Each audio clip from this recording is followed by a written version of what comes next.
नमस्कार, हम धनसुख। नमस्कार, और हम बानी मनसुख। हमनी का मिलके एगो नया YouTube चैनल बनवले बानी जा, जेकर नाम है पूरा पश्चिम उत्तर दक्षिण न्यूज, जेकर माध्यम से हमनी के आप लोगन के बीच में ऐसन समाचार ले आइब जा, जेकर बारे में ना था आप लोगन के केहू बतौले होई, ना ही केहू दिखौले होई। खेत से, खलियान से, दुकान से, मकान से, यहाँ तक कि सीवान से, गांव के घर से, दूर से, गोबर से, पतवार से, इनार से, चौराहे से, चट्टी तक, आसमान से जमीन तक खोद के हमनी के न्यूज ले आइब जा। और आज हमने अपने चैनल के न्यूज कवरेज करे जा रहल बानी जा मंगल बाबू के शादी से। और हमनी का अपने विश्वसनीय सूत्रों से एगो खबर प्राप्त भइल बा कि हमनी के कुछ नहीं के पता। कैमरामैन फोकस करो।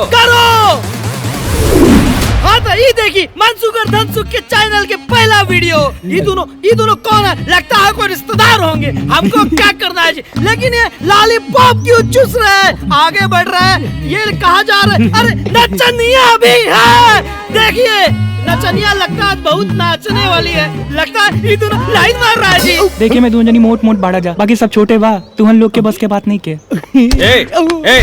यहाँ क्या करता सर? पिताजी जा सन। ढेर नशा चढ़ल बा। अरे जायदा ई सबन के छोड़ा मंगल के मामा। अरे पंडित जी के फोन लगावा कि कहाँ रह गई ना।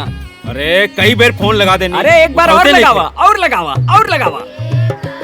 बिलाल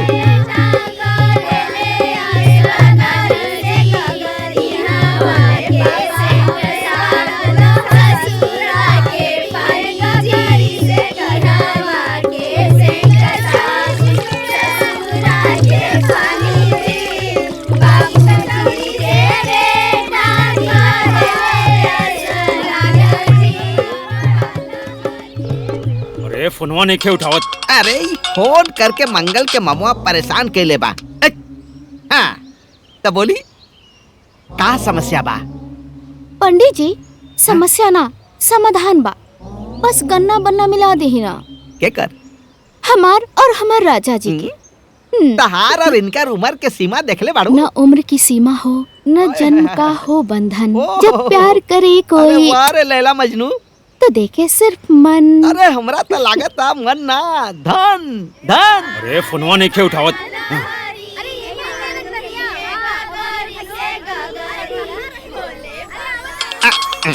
अरे मंगल के मम्मा फिर फोन करता, बारात में तब जइबे ना करब जब से पैसा ना ले। पंडित जी फोन बहुत डिस्टर्ब करता, गन्ना बन्ना बैठाई। देखा तोहार गन्ना बन्ना बन गई बा, बाकी यहाँ के ब्याह है के ना ऊपर यमलोक के। मतलब अब कोनो समाधान नहीं खे? अरे समाधान बा, बाकी सूर्य से लेके चंद्रमा तक, राहु से लेके केतु तक, मंगल सबकर ब्याह पर तुरंत टेढ़ी चाल हो गई बा। अब टेढ़ी चाल के सीधी करे खातिर पूजा हवन करावे के पड़ी, भारी खर्चा लागी। कितना लागी? अरे कम से कम 51,000 खर्चा लागी। अरे कैला का? अरे धरा भाई। अजी तो दे दी। बच गए। ठीक है दे दे। अच्छा अरे चला तब बजावा सहनाई हो जाए बिया। जा जा जा निकल, संभाल के ले जाइए हो, कहीं तेरे ही न करे के पड़े। हे प्रभु, हे दीनानाथ, क्या होता हो? लागत है कलयुग एकदम पीक पे आ गई बा। पंडित जी, फिर आ गए। हट चली महाराज, हमने दे भाग। चली महाराज, सब अघोरता बारात निकले के बाद। का चली? 500 रुपया मिलल का भाई? जोन तय भइल रवो के मिली ना। करी है बिया, पंडित फोकट के चाहिए। है बोनी करी महाराज, है ले 500 रुपया। चला चलाई, दुआरे तक चले के हो गई। चला दुआरे तक चलब, ओकरे आगे एक कदम ना। आई चल चली। कैसे ब्याह करवाता नहीं, मुंह मत खुलवावा।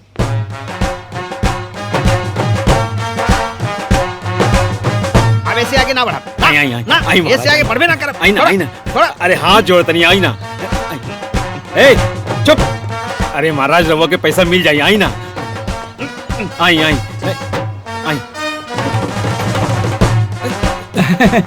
अरे हम आगे ना जाए।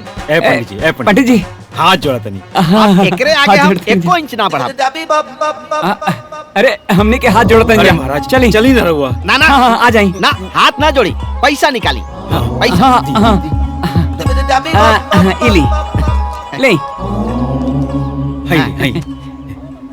हाय देखी। हाँ देखा 21,000 में बात भइल बा। 19,500 हमार बाकी बा। और ई पैसा हमार 19,500 जयमाला से पहले मिल जाए के चाहिए, ना तो हमार मुंह अरे खुल ना, जाओ। मुंह मत खोली, राउर पाई पाई मिल जाएगी। पक्का मिल जाई हाँ हाँ पक्का मिल जाई। आई तो चलो हाँ, थोड़ा हाँ, पंडित, चलो चली। आई। चलो आई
ध्वजा मंगलम पुंडरीकाक्ष मंगला। अब दुल्हा के ले जाएं, जयमाला शुरू करवाएं।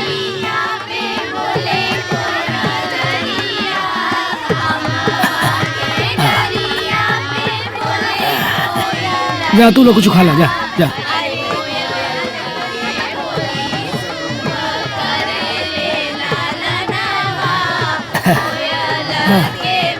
हाँ पहले तू लोग कुछ खा ला, चला।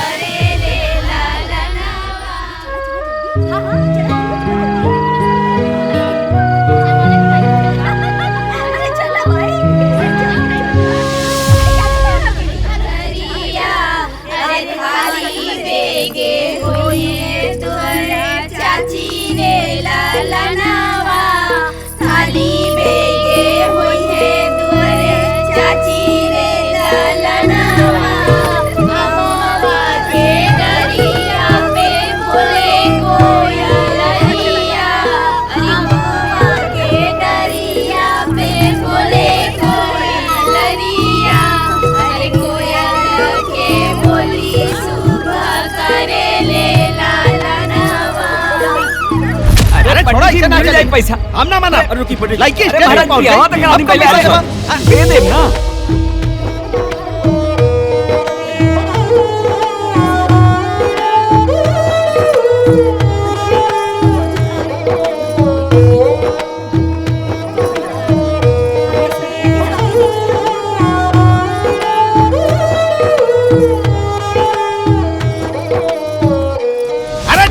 मान जाई। का मान जाई, का बर्दाश्त करी?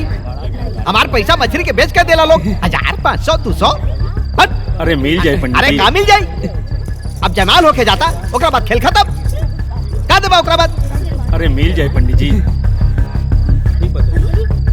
पंडित जमाला पड़े जाता। अब हम बता दे ये लड़का मंगला हो। रुक जा।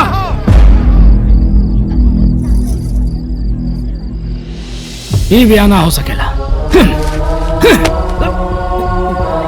शादी ब्याह के बंधन सिर्फ विश्वास अविश्वास के आधार पर होखेला। तू लोग मिलकर हमरे बेटी के साथे विश्वासघात कैला, लेकिन एगो बाप तू लोग के माफ ना कर सकेला। गाँव वाले, अरे देखत का बाटा, इस अगरिन के तब तक मारा जब तक ये लोग के छट्टी के दूध याद ना आ जाए। अरे मारा सर, मारा सर।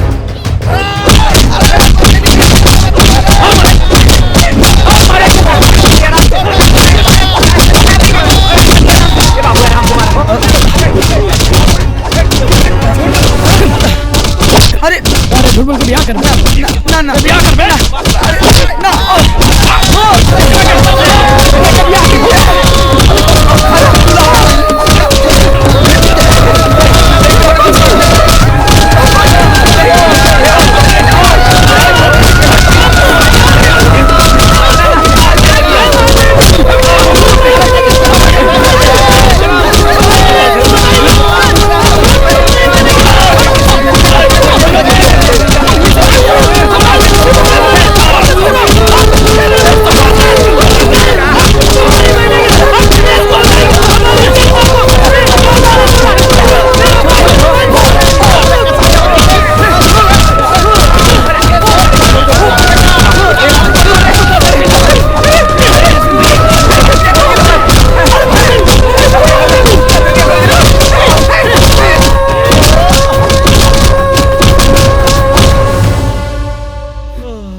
भाई रे, अरे बाप रे बाप, बड़ा कुटले बानस।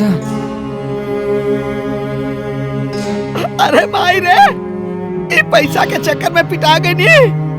ना छेना मिलल, ना फूल की चाट मिलल, लाठी डंडा। जा तू लोग बबने के मरला सत्यानाश हो जाई। नमस्कार, मैं धनसुख। नमस्कार, हम बनी मनसुख। देश के चौथे स्तंभ पर हमला हुआ है। वैसे हमरा भी स्तंभ सूजा हुआ है। हम पत्रकारों पे चाहे जितना हमला हो जाए, चाहे जो भी हो जाए, हमने जैसा कि आपसे वादा किया है, गांव से, चौराहे से, चट्टी से, नल से, चापाकल से आप तक समाचार पहुंचाते रहेंगे। हम पहुंचाते रहेंगे। आखिर कब तक यह मंगल होता रहेगा? कब तक? हमें अपने सूत्रों से पता चला है कि ये सारी घटना मंगली दोष की वजह से हुआ है, जो कि ये देश बिल्कुल बर्दाश्त नहीं करेगा।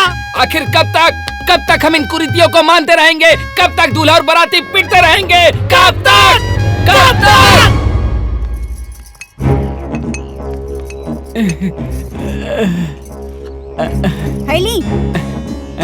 हैली ना तो ऊपर ढार दे। ले पकड़ो। ए पकड़ रे, हैले।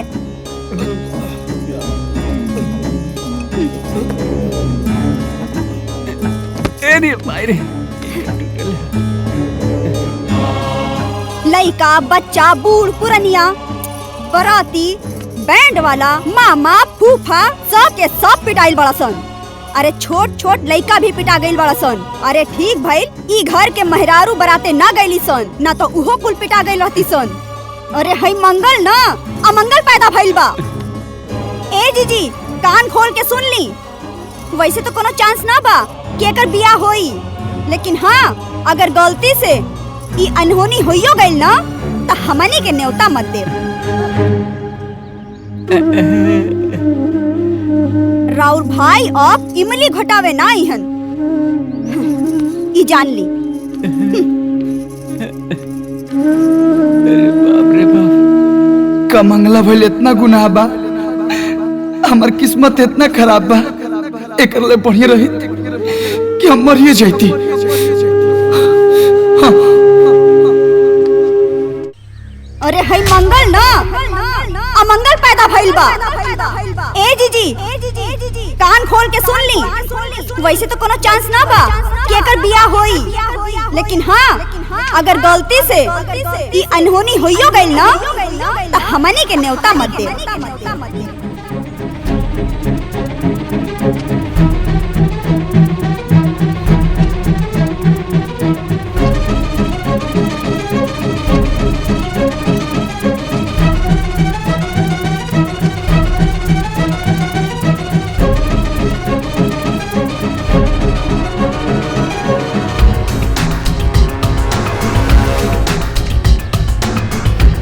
अब एकरा अलावा और हमरा पास कोनो रास्ता नहीं है। हमरा मरिए गेला में फायदा बा।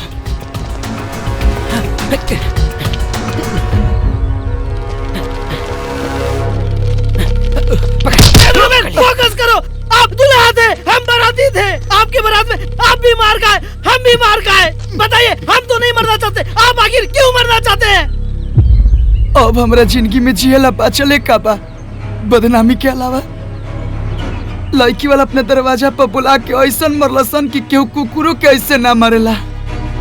मामा, मौसा, फूफा, यहाँ तक हमारे बाप के भी कचार दिहलसन। मामी ताज हमने से रिश्ते तुर लेली। मानो गलती से आगे चल के हमार ब्याह शादी होई। मामा तो यहाँ ना, तो अब कैसे गवाई कि मामा हाली हाली इमली घुटावे। मामा हमरे के बोर जाए लोग। अरे हम मंगला बनी थे में हमार का दोष बा? क्या मंगला होना एक दोष है? आज भी समाज इतनी पुरानी सोच को ढो रही है कि हमारे इतने अच्छे दूल्हा मंगल को बिना शादी का दंगल लड़े ही मारना चाहती है। हम चाहते हैं दुल्हन के परिवार पर FIR हो। हम चाहते हैं कि उन पर केस हो। हम चाहते हैं कि ये मुद्दा संसद भवन तक पहुंचे और हम मीडिया टीम चाहते हैं कि सरकार इस मुद्दे का संज्ञान ले और CBI जांच का आदेश दे। भाई हो तनी उतरबा लोग, नीचे बैठ के बुला लोग, बोला। तो ये देखा आप लोगों ने लड़की पक्ष का अत्याचार। ऐसी लड़की की शादी समाज में किसी यहाँ नहीं होनी चाहिए। सावधान हो जाइए आप लोग। ये लोग वर पक्ष को घर पर बुलाकर मारते और पीटते हैं। अगर लड़के पक्ष के कुंडली में कोई दोष या त्रुटि या ग्रह नक्षत्र में कोई कमी मिलती है तो मंगल दूल्हा क्या कहना चाहते हैं आप राशि के परिवार के बदमाशी के बारे में? हम तो जो नहीं सोचे थे वो भी आप लोग बोल दिए। अब हम कुछ नहीं कहना चाह रहे हैं। अब हम घर जाना चाहते हैं। बाय। तो देखा दर्शकों, आप लोगों ने मंगल इतना डरा हुआ है लड़की वालों का अत्याचार देखकर। और एक बात, आप लोग इस वीडियो को इतना वायरल करें कि हमारे मंगल दूल्हा को इंसाफ मिले। और आप सब ना भूले हमारे चैनल को सब्सक्राइब करना और बेल आइकॉन दबाना। कैमरामैन फोकस करो, फोकस।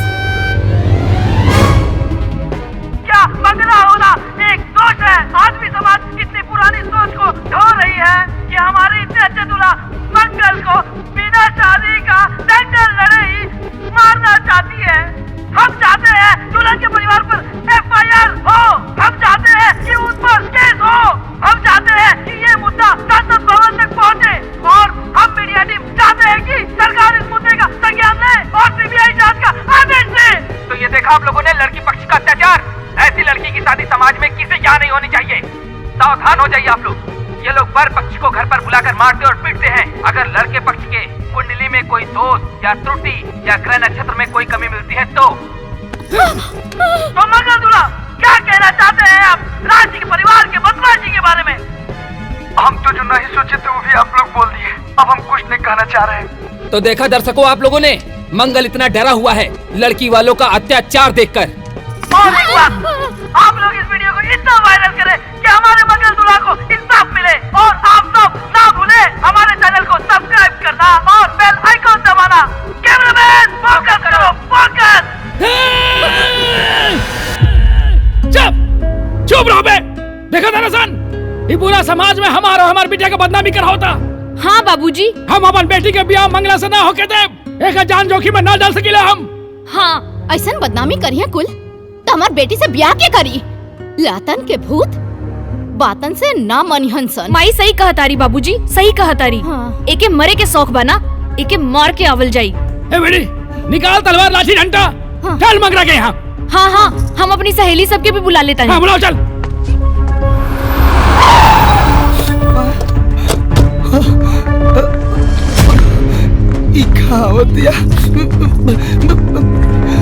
बाबूजी मायरे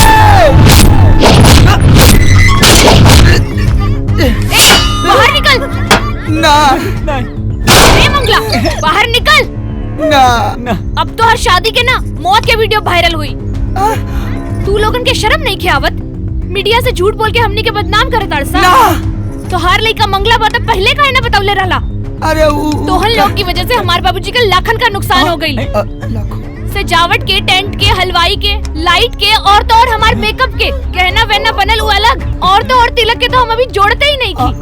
अब हम जाके मीडिया वालन के बताएं कि तू लोगन की वजह से लड़की वालन के कितना नुकसान भइल बा। अगर हमनी के चाहब ना तो तू लोग के दहेज के केस में जेल के अंदर भिजवा दे। बाबूजी कुत्ता के कलर है।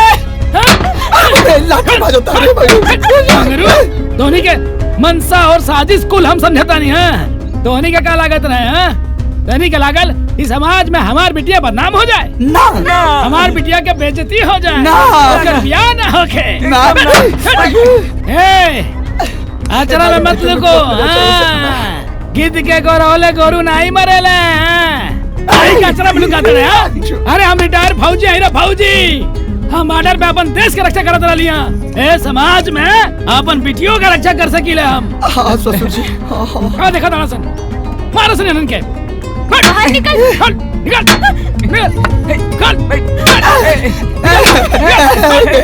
मारे माता हम आवतनी बेटा मत जा। बाबूजी माई हम रउआ लोग के जान बचावे खातिर हम अपन जान के बाजी लगा दे। बाहर निकाल जल्दी बाहर निकाल। अरे बस कर अपन इमोशनल अत्याचार। पापा जी पापा नहीं तोरे खातिर सापा जी। निकल हाँ निकल। कोच दे बाबा। जल्दी आओ बेटा बचा के। हाँ ज्यादा भोला मत बोल के निकल बाहर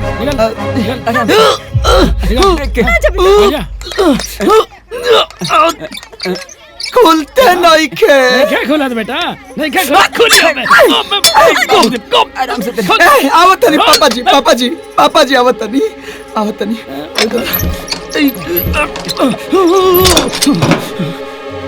पापा जी हम नीचे करी नीचे प्यार से बात कर जाओ। हाँ कोनो बात नहीं बात प्यार से बताओ। हाँ बागुला होने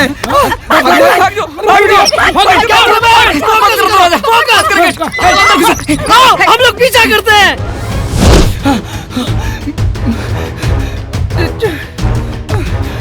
अरे बाप रे बाप रे ना तो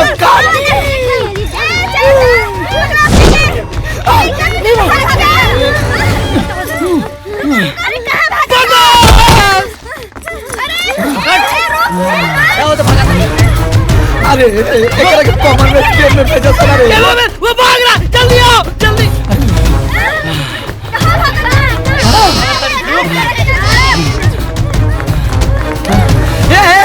एक मिनट कैमरामैन जूम करो। देखो, कैमरामैन फोकस करो। एक मिनट रुक जा। लगातार फोकस करते रहो कैमरामैन अच्छे से। देखो हम थक गनी अब हमसे ना भागल जाए। या तो तू एक बार में साफ कर दा ना तो हमके माफ कर दो।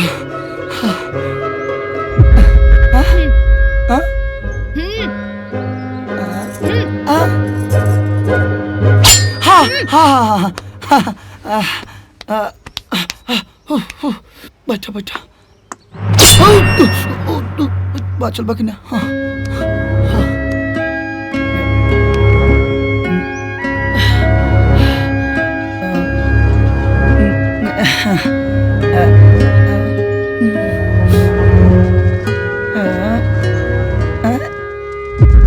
तो के पता बा जब एक लड़की के दरवाजा से बारात बिना बियाहे वापिस हो जाला तो लड़की की कितना बदनामी होला।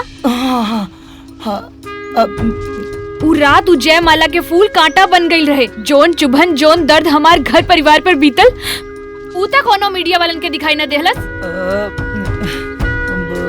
अरे झूठ बोल के शादी करे से अच्छा रहित कि तू सच बोल देले रहता तो इतना तकलीफ ना भइल रही। तू ये सब बात मीडिया वालन के बता के झूठ मूठ के मरे का नाटक करके तू ठीक ना कहिला। मन त करेगा यही तलवार से तोहर गला काट दी, लेकिन जा छोड़ देनी तोहरा के। तोहारी हालत देख के तरस आवता।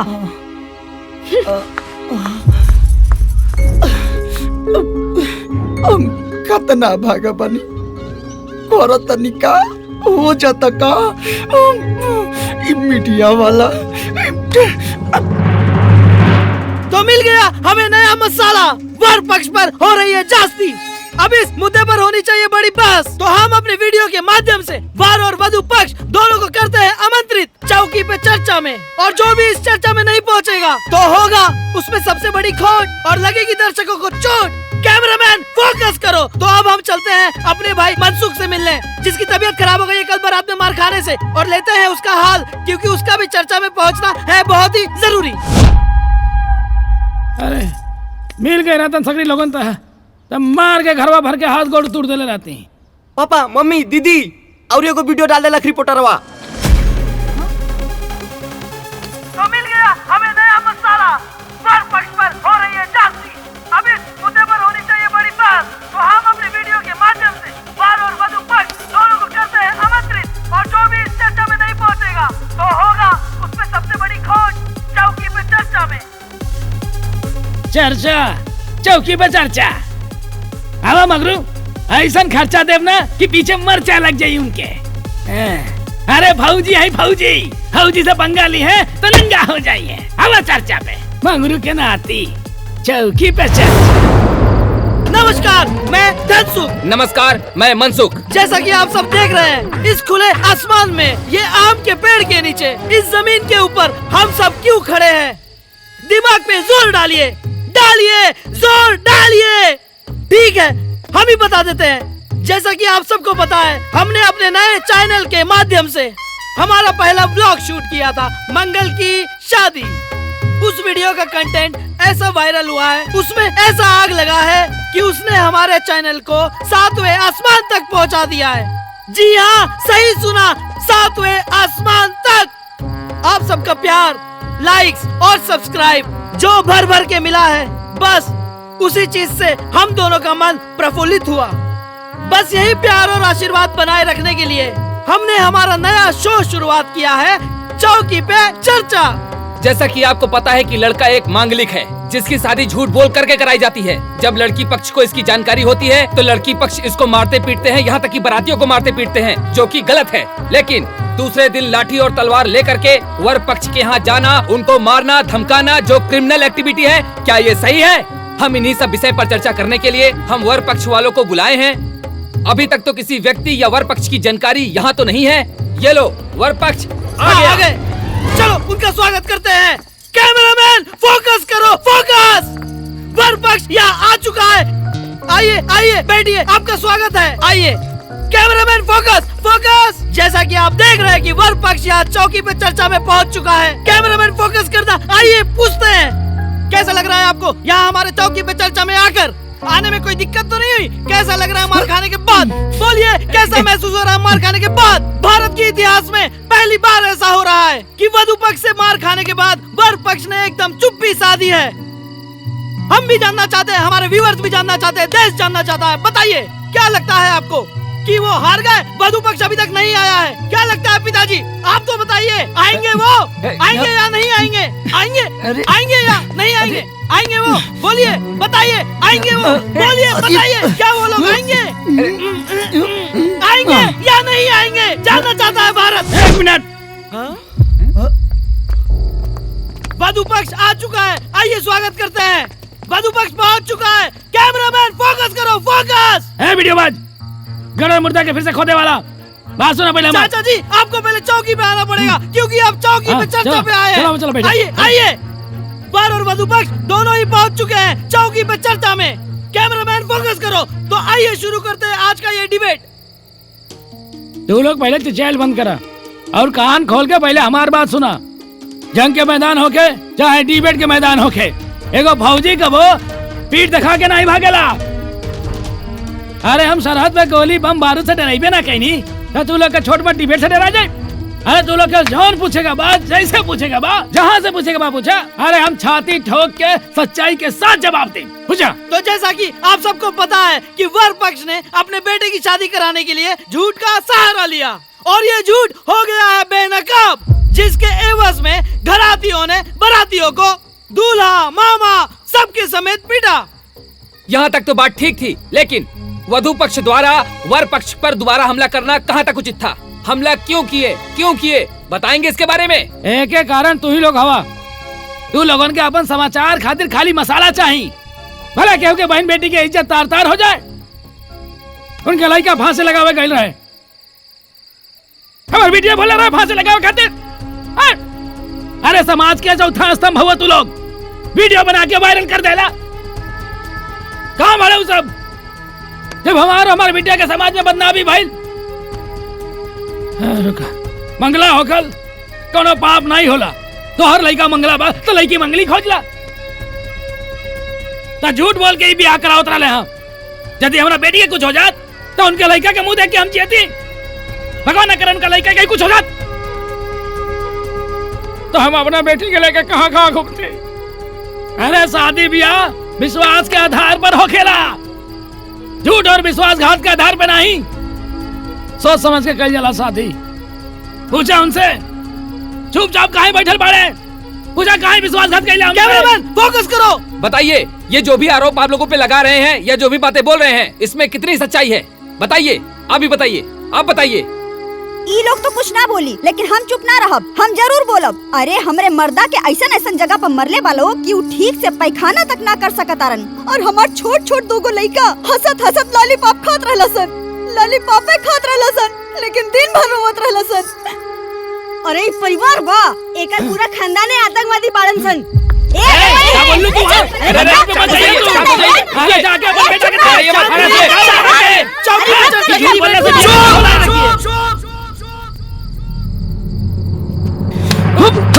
भाग जैसे हमरे शादी के और तमाशा मत बनावा लोग। अरे माना तानी कि हमने के झूठ बोल के शादी करे की कोशिश करनी जाए,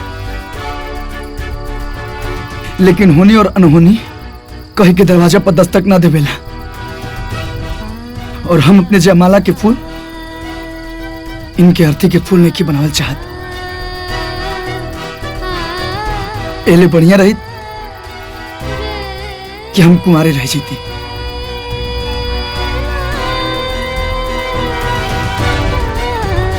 देखी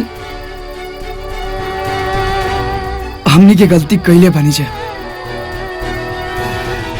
माफ कर दी।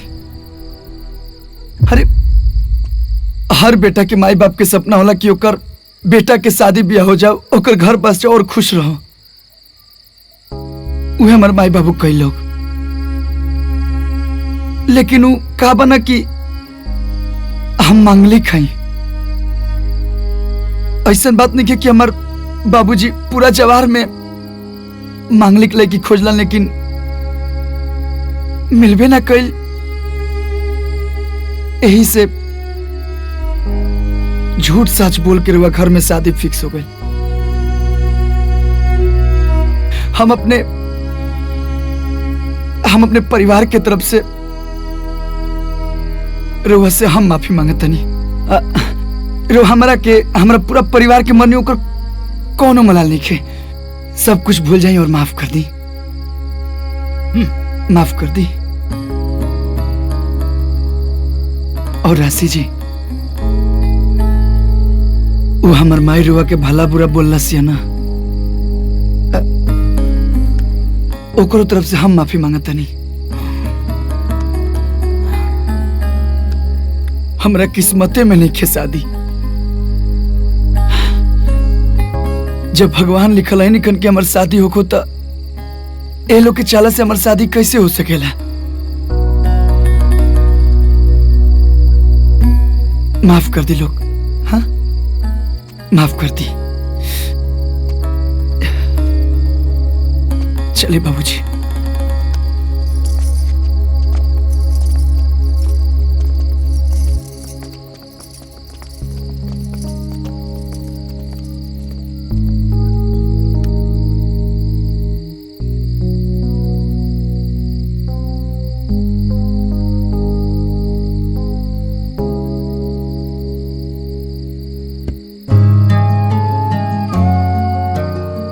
माना तानी कि हमने के झूठ बोल के शादी करे की कोशिश करनी जाए, लेकिन होनी और अनहोनी कहीं के दरवाजा पर दस्तक ना देवेला। और हम अपने जयमाला के फूल इनके अर्थी के फूल नहीं बनावल चाहत। एले बढ़िया रही कि हम कुंवारे रह जीती। हमने की गलती कैले बनी जा, माफ कर दी।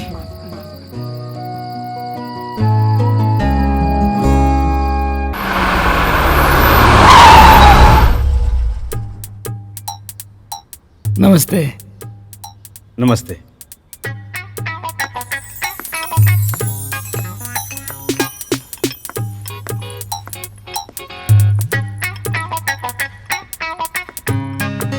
रख दे बेटी। नमस्ते।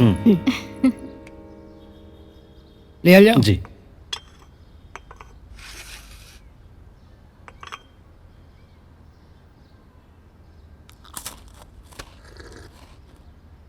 चाय तो बहुत बढ़िया बनल बा। देखिए भाई साहब, आप चुप रही ना, हम बोला था नहीं। देखिए भाई साहब जी, वैसे तो दान दहेज की हमनी के सख्त खिलाफ बनी जा। ये तो बड़ा पना आपके। पर गांव समाज भी तो कुछ होला नू। उपहार समझ के आप कुछ भी दे हम ना तो हमनी के रख ले। वैसे तो लोग 10 लाख, 5 लाख, 15 लाख मांगेला, पर हमनी के बस 2,51,000 आप दे दी। अब समाज में हमनियों की इज्जत रह जाई। मड़ा में जैसे लड़का के अंगूठी, सिकड़ी, घड़ी, जैसे कि छोट मोट गाड़ी, बुलेट। हाँ, बुलेट। हाँ हाँ जी, हाँ बुलेट, हाँ जी हाँ, तो आप दे दे हम ना, तो मड़वा की शोभा बढ़ जाई नू। देखिए भाई साहब, जब आप लड़की के विदाई करब 5-7 थान गहना तो आम चीज बनू, वो तो केहू भी देवेला। तो लड़की के बिना गहना के साथ विदाई ना करम नू। भाग! चल निकल यहाँ से।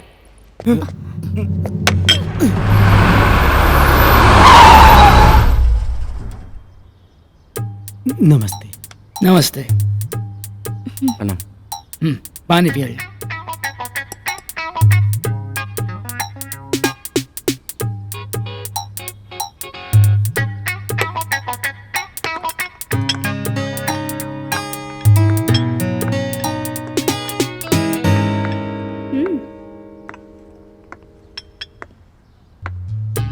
रखा बेटी।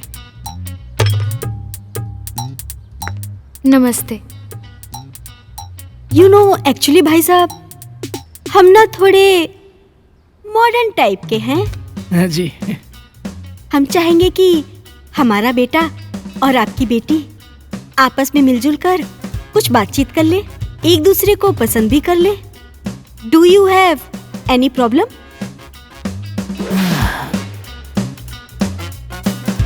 ओके बेटा। You know baby, live in relationship, मैं समझता हूं कि शादी से पहले लड़का और लड़की एक दूसरे के साथ रहें, पति पत्नी के जैसे एक दूसरे को जाने और फुल एंजॉय करें। ये गांव की गवार लड़कियां इसे गलत ही समझती हैं। वैसे भी मैं मॉडर्न हूं। तुम्हारा क्या ख्याल है, हाँ, लिव इन रिलेशन के बारे में? वैसे अगर मैं तुम्हें पसंद ना हूं और तुम मुझे, तो एंजॉय करके अलग हो जाएंगे। चल निकल यहाँ से। एंजॉय चाहिए तुझको? एंजॉय चाहिए? What is this? करवाती हूँ तुझको एंजॉय। लिव इन में रहना तुझको। रुक जा, बताती हूँ तुमको मैं। एंजॉय कर बे तू, एंजॉय कर बे। लिव इन में रह के कहा था 6 महीना। कहा भाई? भाई अरे भागो यहाँ से। लिविंग में रहिए मॉडर्न का। बेटी तू ठीक मालूम ना?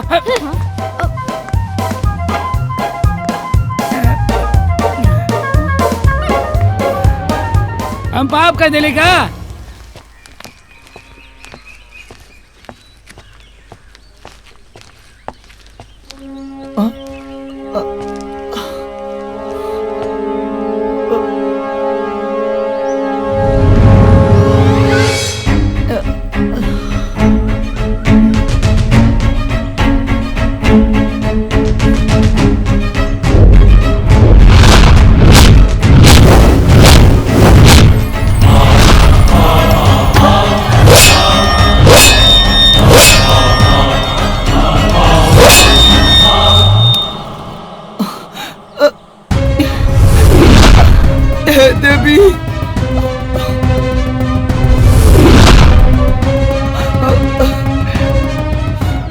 कुछ नहीं के कोयले भाग रे।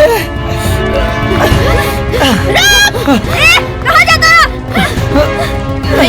जब दिखाई देना आज ना छोड़। इसे दौड़ा दौड़ा के हमें खपा होता।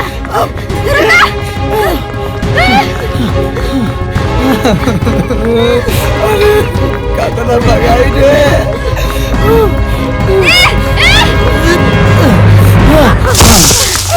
रुकी रुक जा। अब हमरे से ना भगल जाए। हम थक गनी। हमर सांस फूलता। तारा मारे के बनू। तारा मारे के बनू। तो अकेला मार लिया। लेकिन ये दोनों से लोग के होने भेज दो। तो मार लिया हमरे के मारा। हम मारे नहीं ख्याल बानी। तो मारने खोल तो बगावत कह रहलू। तू भागत कह रहला? अरे हमरा लगल कि पिछला बार जैसे तू हवा अपन तलवार लेके आइलो खबू। हाय फूल ई काटा से मरबू का। हमनी के कुंडली तो ना मिल सकेला, बाकी दिल तो मिल सकेला ना। हम जान गइल बानी राउर कुंडली में दोष बा, लेकिन रउआ में कौनो दोष नहीं के। दुनिया का सारा बाग बगीचा देख ली हनी, लेकिन रउआ जैसन फूल कहीं नहीं खे। I love you. हाँ? का तू हमरा से शादी करबा?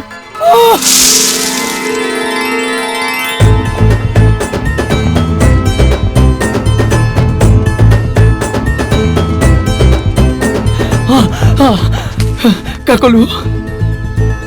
आई लव यू। हाँ हाँ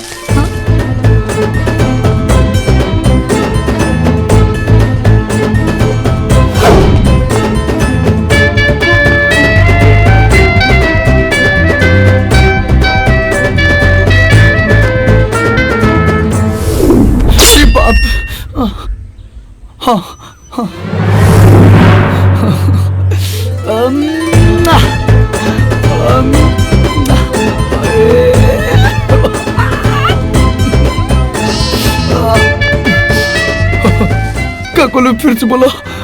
आई love you. I love you two.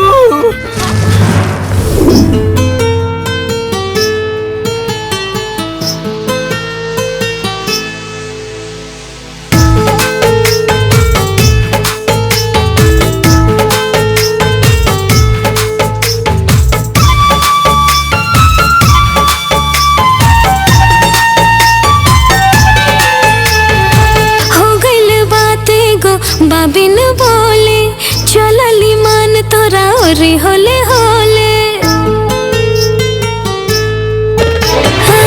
हो गइल बाते गो बाबिन बोले चलली मान तोरा ओरे होले होले। गजरा कलम के काम कैलस दिल पे गजल लिख गइल। होठवा हाँ हाँ हाँ होठवा करेला माना बाकी अखिया में प्यार दिख गई। होठवा करेला माना बाकी अखिया में प्यार दिख गई।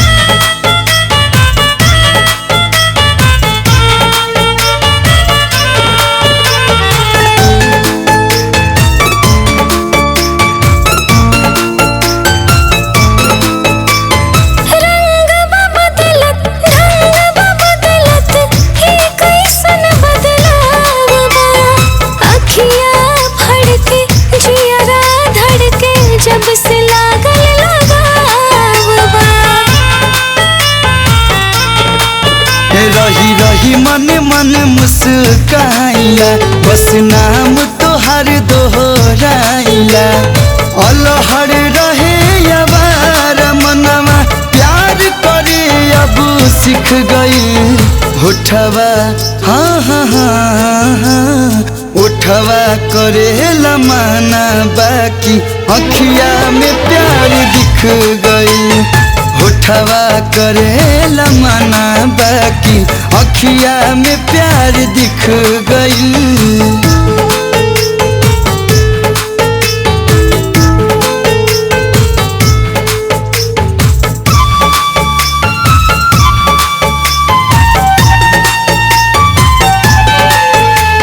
नेह बजागल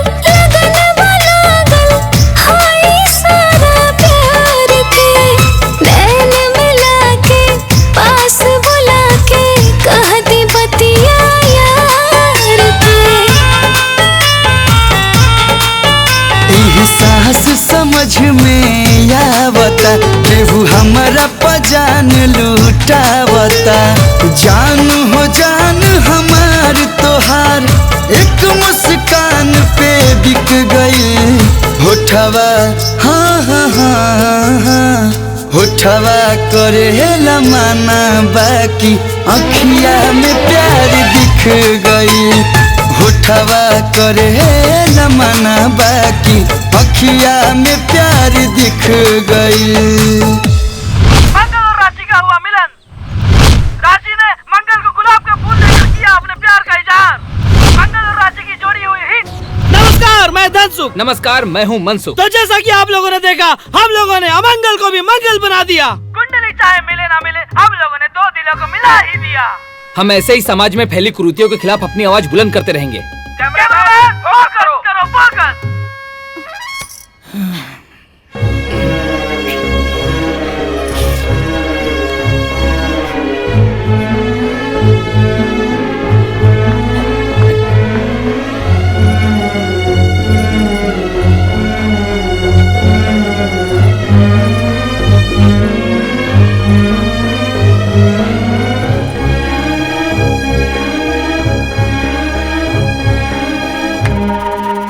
वाह बेटी वाह, हमरे 25 साल के प्यार दुलार के बहुत बढ़िया सिला देलू हमके। यही दिन खातिर तो के शिक्षा और संस्कार देले रानी ना। जोन लइका हमरे इज्जत के समाज में तार तार कर देलस, पूरे बिरादरी में हमार तोहार तमाशा बना देलस। तू वही लइका से शादी कर जाता लू। ये शायद हमरे प्यार दुलार में कमी रहल, शायद हमरे संस्कार में कोनो कमी रह गई। सही कहल गइल बा, विनाश काले विपरीत बुद्धि। मौका देखा था, समझाओ अपना लाडली के। बेटा, तू जानबूझ के माहौर काहे खाता रू? तू जाना तारू ना वो लइका मंगला हा। अरे काल के तहरा कुछ हो जाए तो हमनी दोनों के का होई? कैसे जियब जा? रो मत, एकरा सर पे प्यार के भूत चढ़ गई। हम तू अगर दुश्मन है पागल। माई, बाबूजी, कुकुर के रोवल अनहोनी के संकेत होला, लेकिन रउआ एक बात बताई, ओकरे रोवला से पूरा गांव मर जाला का? हाँ, और जेकर नाम ही मंगल हा, वो केहू खातिर अमंगल कैसे हो सकेला? अरे अपने घर में अमंगल बनके तो ऊ लोग आयल रहलन जिनकरा के बहू ना दहेज चाही। मंगल बनके बहुत अच्छा बा बाबूजी, रउआ हमार शादी मंगल से करा दी। और रहल बात होनी अनहोनी के, तई सब इंसान के हाथ में ना भगवान के हाथ में होला। एके नियति पर छोड़ दी। रउआ हमार शादी मंगल से करवा दी।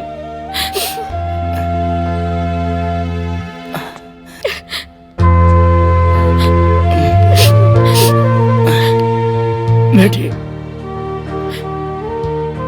संतान के खुशी के आगे एगो बाप के जिद और समाज के मान मर्यादा के कोनो मतलब नहीं होला।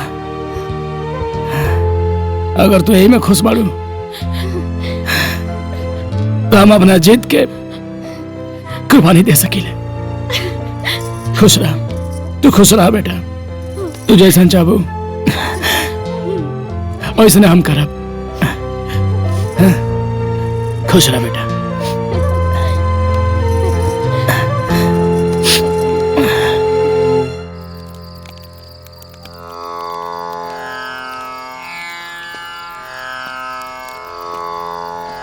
प्रणाम गुरुजी। खुश रहे। बैठी जजमान।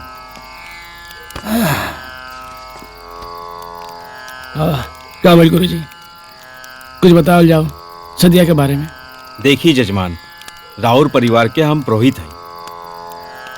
झूठ ना बोलब, लइका मांगलिक बा और राउर बिटिया मांगलिक नहीं खे। ऐसे बिटिया के ब्याह ई लइका से करावल उचित नहीं खे। देखिए पंडित जी, अब उचित अनुचित सोचे खातिर समय नहीं है। मानी ते देव नहीं तो पत्थर। अब आप बताओ जो यहाँ आप नया घर बनौले बानी, अब आके गिद्ध बैठ जाओ तो घर थोड़ी छोड़ दिया जाए। जी नहीं। कोनो लड़का नौकरी ज्वाइन करे जाता ओके राह बिलार काट देला से तो नौकरी छोड़ दिया अपन नहीं छोड़ी ना। हम आपके वह बतावल चाहते हैं कि लोगन के काबा लोग कुछ ना कुछ तो कहबे करियन। हाँ? एक मतलब ही नहीं कि नास्तिक हैं गुरुजी। हम गुरुजी एगो बाप बन के सोची हमारे लड़की यदि आ गई भी कहते हैं कि हम ब्याह करब तो वही लड़का से ब्याह करब। अब बताओ हम क्या करें।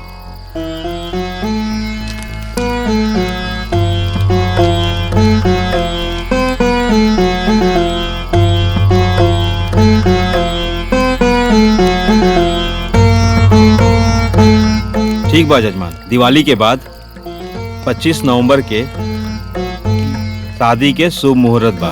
बाकी पूजा पाठ से जोन हो सके हम करब। आपके बहुत बहुत धन्यवाद। खुश रहो। राशि अम्मा,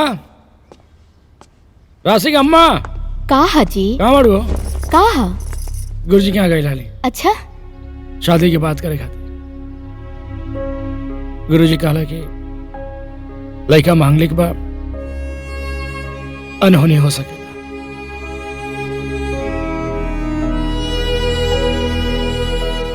बेटा हम तो हर बाप हैं, तोरा खुशी खातिर कुछ कर सकेला। तू चिंता जन कर। हम तो शादी वही लेकर से कराई। हम पंडित जी से बात भी कैले हैं, दिन तारीख सब रखा गई बा। और पंडित जी कहला कि जितना पूजा पाठ हो सकी वो करी है ताकि दुष्प्रभाव के असर कम रहे। अब खुश बालू ना? खुश बेटा, हम तुम्हारे सामने ही समधी जी से बात कर लेते हैं, ठीक बा?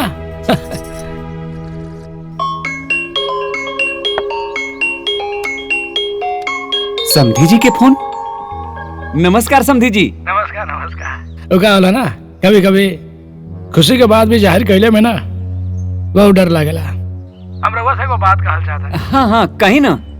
हमरे और आपके बीच में जौन भी मन मुटाव भइल ओके भुला के ऊपर मिट्टी डाल के हम अपन रिश्ता के फिर से आगे बढ़ावल चाहता नहीं। हम अपन बेटी राशि के हाथ आपके बेटा मंगल के हाथ में देहल चाहता नहीं। अच्छा।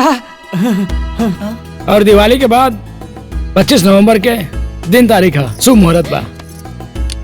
जी समधी जी, हम आपके डर से वाकिफ बानी, लेकिन आप सब कुछ भुला के सच्चे दिल से और ईश्वर के नाम लेके शादी के तैयारी शुरू करी। वैसे भी विधि के विधान के टाल सकेला। आप शादी के तैयारी करी, हम टाइम से बारात लेके पहुंच जाए।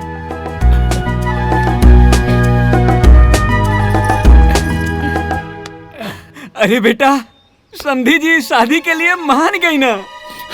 सच्ची? आप खुश बारा ना?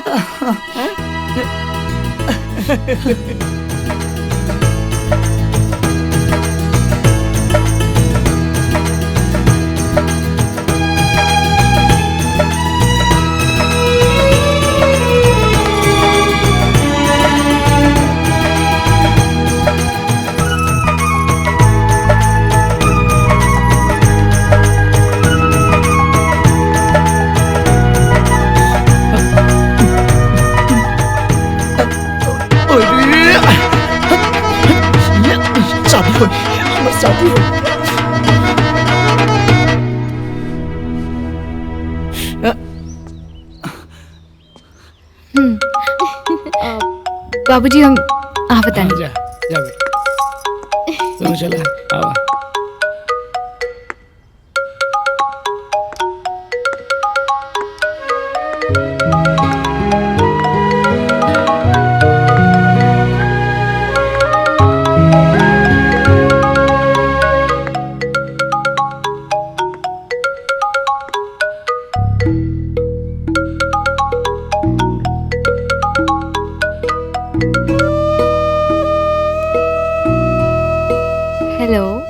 हेलो, अभी आपके बाबूजी के फोन आयल रहा, वहाँ के शादी के डेट फिक्स कर दिले बनी। अब देखी ना, रोवा याद में रात काम सूती तो सितारा के नत रही। अब जब से दिन धराइल बा तब सब दिन गिने के पड़ी। बस 10 दिन और इंतजार कर ली। 10 दिन के बाद हम दुल्हन बनके हमेशा के लिए आपके हो जाएंगे। वैसे एक बात पूछी? हाँ पूछा। जैसन लोग कहता रे कि अगर ये शादी भइल तो या तो आप मरब या हम। का सच में धरती से इतना दूर मंगल ग्रह दोष के कारण केहू की जान ले सकेला? सूरज में कितनो तेज होके लेकिन उस समुंदर के कबू न सुखा सकेला। और हमने के प्यार तो समुद्र से भी गहरा बा। जैसे लोग कहता कि जेकरा में मंगल दोष होला, अगर ओकर शादी हो जाए तो दोनों में से केहू एक आदमी मर जाए। का तू हमरा खातिर मरला तैयार बाड़ू? अगर आपके दुल्हन बनके एक पल भी जी ली हनीना तो ऊ पल एक सदी के बराबर हुई। तमन्ना है मेरे दिल की, हर पल साथ तुम्हारा हो। जितनी भी सांसें मैं जीऊं, हर सांस पे नाम तुम्हारा हो। अरे वाह, लोग सच कहेला कि मोहब्बत में लोग शायर बन जाला। और देखा ना, तू प्यार में शायर बन गेलू। वैसे तुमने के धन्यवाद कहे के चाहे पत्रकार धांसू मनसू के, हमनी की मिलाव में सबसे बड़ा योगदान उन लोग के बा। त काहे ना मिल के उन लोग के धन्यवाद कल जाए। ठीक बा, ठीक बा। मंगलवा वाला मुद्दा इतना गरमाया था, फिर से ठंडा हो रहा है। कुछ ना कुछ करना पड़ेगा हमें मनसूख। हाँ, इसके बारे में कुछ सोचना पड़ेगा। अरे डेराई लोग मत, हम मारे खातिर नहीं आइल। वो हम आपके माइक तोड़ रहे ना, इली नया माइक।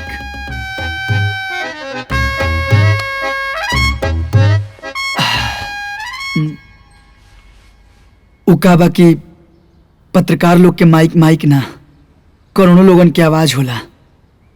और ई माइक रउआ लोग के नया आवाज और नया सोच खातिर। अगर आप लोग माइक में अपन आवाज बुलंद ना कर रही थी लोग, तो आज हम और हंसी एक ना हो पाती और हमने के शादी ना हो पाई। तो माइक से आप लोग ऐसे ही एक से बढ़ के एक मुद्दा उठावत रही और नामुमकिन के मुमकिन करके दिखाई। दिल से बहुत बहुत धन्यवाद। और शादी में आए लोग जरूर, आप भी। चला चले के। कैमरामैन फोकस करो, दर्शकों को बताते हैं कुछ।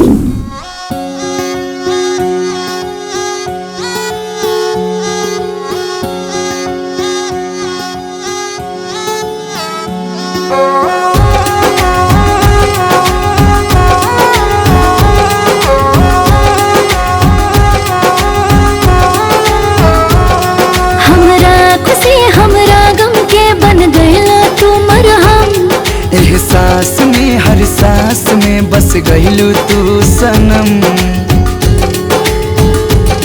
हमरा खुशी हमरा गम के बन गइला तू मरहम। एहसास में हर सांस में बस गइलू तू सनम। साचल सनेहिया के साथ जपाई तो नैया के नैया पवर जाई हो। जान तोहरा संगत से जिंदगी के रंगत निखर जाई, किस्मत संवार जाई हो। मिल गई जन्नत बिना मंगले मन्नत, जियते दीवाना इतर जाई हो।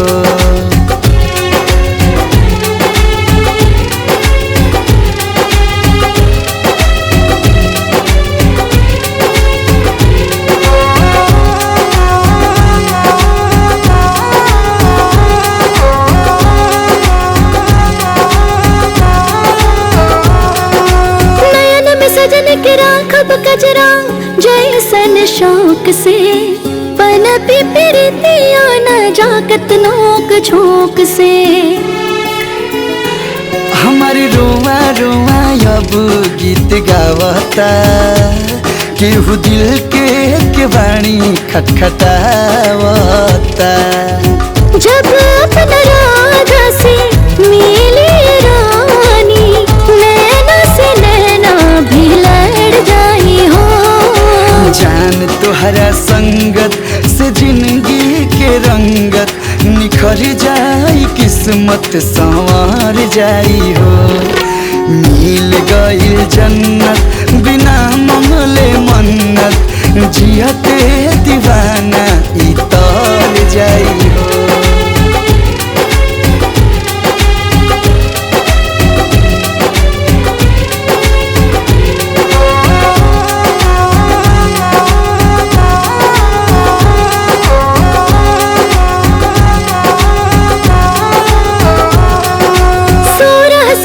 जोड़ के करब सोरा हो सिंगार हो, सैया पे लुटाएब अपन सगरो बहार हो।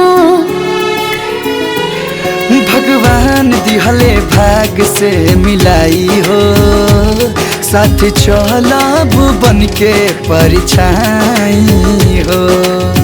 जगमग सजी अपन जिंदगी के जलसा, कलसा में गंगा उतर जाई हो। जान तुहरा संगत से जिंदगी के रंगत निखर जाई, किस्मत संवार जाई हो। मिल गई जन्नत बिना मंगले मन्नत, जियते दीवाना इतर जाई हो।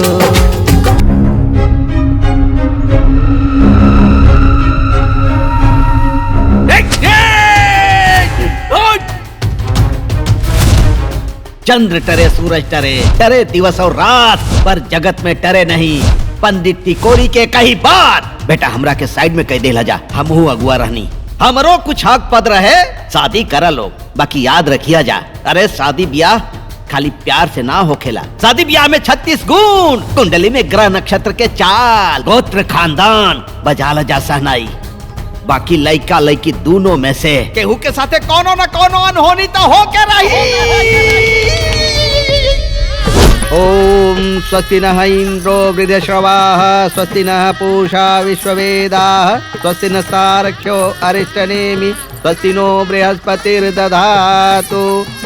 ओम आनो भद्राः कृतवो यन्तु विश्वतो दब्धासो अपरितास उद्भिदः, देवानो यथा सद्मिद वृधे आसन्न प्रायुवो रक्षितारो दिवे दिवे, देवानां भद्रा सुमितिर्दूयतां देवाना। जैसा कि आप सबको पता है, हमने हमारे नए चैनल के माध्यम से मंगल की शादी का ब्लॉग शुरू किया था, जिसे हमने आज पूरा किया। आज हमने मंगल और राशि की शादी का ब्लॉग आप लोगों को दिखा दिया। जैसा कि आप लोगों को पता है, मंगल और राशि की शादी में कितना उतार चढ़ाव, कितनी कठिनाइयाँ आई थी, उसके बावजूद हमने अपना वादा पूरा किया और आप लोगों को ब्लॉग पूरा करके दिखाया। अपने YouTube चैनल के माध्यम से पूरब पश्चिम उत्तर दक्षिण की तरफ से मंगल और राशि के शादी की उज्जवल भविष्य की कामना करते हैं। और जैसा कि अब शादी अच्छे से हो चुका है, अब आगे विदाई का प्रोग्राम, रोना धोना, ये सब हम लोगों को दिखाने में कोई दिलचस्पी नहीं है। तो मिलते हैं नेक्स्ट ब्लॉग में। एक ब्रेक के बाद कैमरामैन फोकस करो, फोकस करो।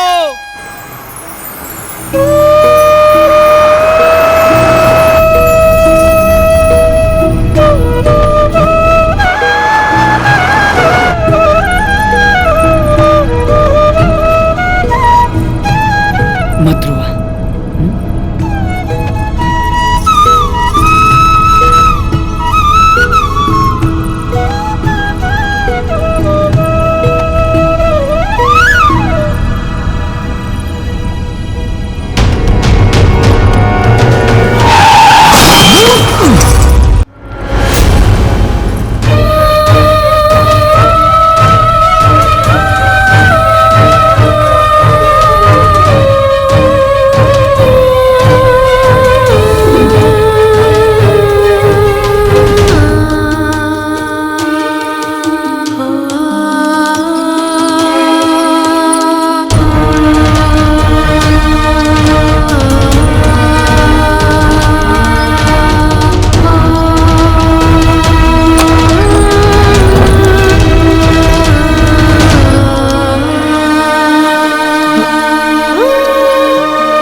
दे दा हे विधाता हमके हौसला दे दा उठ जाए हिम्मत ता जिंदगी के रंगत बिखर जाए किस्मत उजाड़ जाए हो भगवान मांगे मन्नत जे छूट जाए संगत ताजियाते दीवाना मार जाए हो जियाते दीवाना मार जाए हो।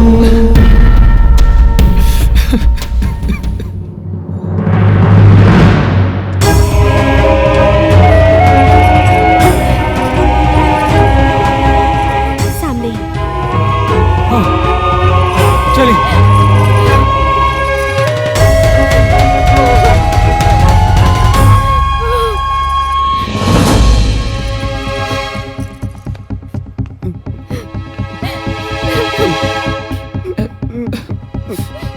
बाबूजी शांत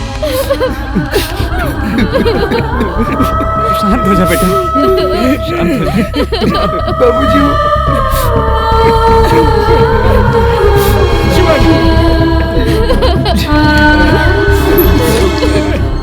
एक्सक्यूज मी। क्या हुआ मैम? देखिए क्या हुआ वो तो मैं आपको बता ही दूंगी, लेकिन आपको काफी ज्यादा चोट आई है। आप पहले ड्रेसिंग करवा लीजिए। नहीं नहीं, हमको कोई चोट नहीं आई है, वो राशि का ब्लड है। देखिए पेशेंट की हालत बहुत सीरियस है और वो कोमा में जा चुकी है। हम दवा कर रहे हैं, आप सब दुआ कीजिए।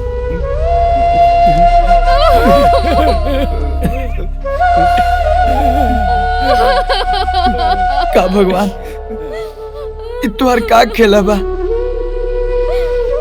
अरे मंगला हा भाई, और मंगला के कहरी राशि पे हो गई।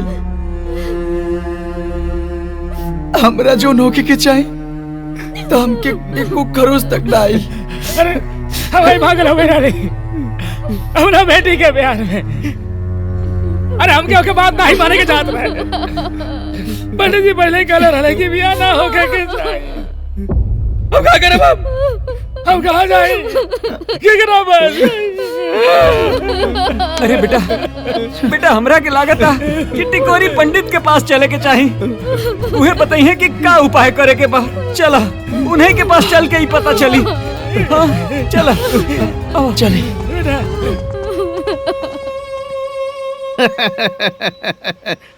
हो गई ना कांड, सत्य हो गई ना तिकोरी पाड़े के भविष्यवाणी। बारात ना लगे जा, चोरी चोरी शादी कैले ला जा। हो गई ना अनहोनी। अरे अब दवाई ना, पंडित टिकोरी पाड़े के उपाय बचाई जान तोहरे मेहरारू के। अरे हर ग्रह के काठो पंडित टिकोरी के पास। रुआ जवन कब जैसे कब हम वो सब करब, बस राशि के स्वास्थ्य में सुधार हो जाओ और वो ठीक होके घर आ जास। कोनो उपाय कर दी? उपाय बा कि अब तोहार मंगल दोष उतारे खातिर तोके कोनो काली कुतिया से ब्याह करे के पड़ी। आ खाली ब्याह है ना, हर रस्म रिवाज निभावे के पड़ी। सुहाग रात ना मनावे के पड़ी, बाकी सुहाग रात के एक ही कमरा में साथे रहे के पड़ी। और ध्यान रहे भाई, सास ससुर के भी उ कुकुरिया के एकदम बहू जैसन ही मान जान करे के पड़ी। गृह प्रवेश से लेके मुंह दिखाई तक के रस्म करे के पड़ी। फिर 21 दिन के बाद तोहरे मंगल दोष के पूरा प्रभाव वो काली कुतिया पर पड़ जाई और ओकर जान चल जाई। फिर तोहार पत्नी ठीक होके घरे आ जाई। और कुछ उपाय बा, पूजा पाठ हम घरे करत रहब। 21,000 रुपया लागे, निकाला दक्षिणा। दक्षिणा निकाला। दी बाबूजी। सोचा ना, अरे निकाला, ढेर सोचा मत भाई संकट में। मंगलम भगवान विष्णु मंगलम गरुड़ध्वज मंगलम पुंडरीकाक्ष मंगलाय तनो हरि। नमस्कार, मैं धनसुख। नमस्कार, मैं मनसुख। मंगल की शादी में ढकोसलों की बाढ़ आ गई है। जानता है भारत, आज दुनिया चंद्रयान पर पहुंच गया, उसके बावजूद भी मंगल की शादी हम एक कुतिया से कराने जा रहे हैं। कैमरामैन फोकस करो, फोकस। वो देखो, कुकुरिया बहुत ही उदास दिख रही है। वो सोच रही है कि आगे मेरे साथ क्या क्या होने वाला है। नः इंद्रो वृद्धश्रवाः स्वस्ति नः पूषा विश्ववेदाः। अब फेरा पूरा हो गए, सिंदूर दान करा।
लक्ष्मी ई रूप में प्रवेश करिए, हम कबो सोचले ना रहनी।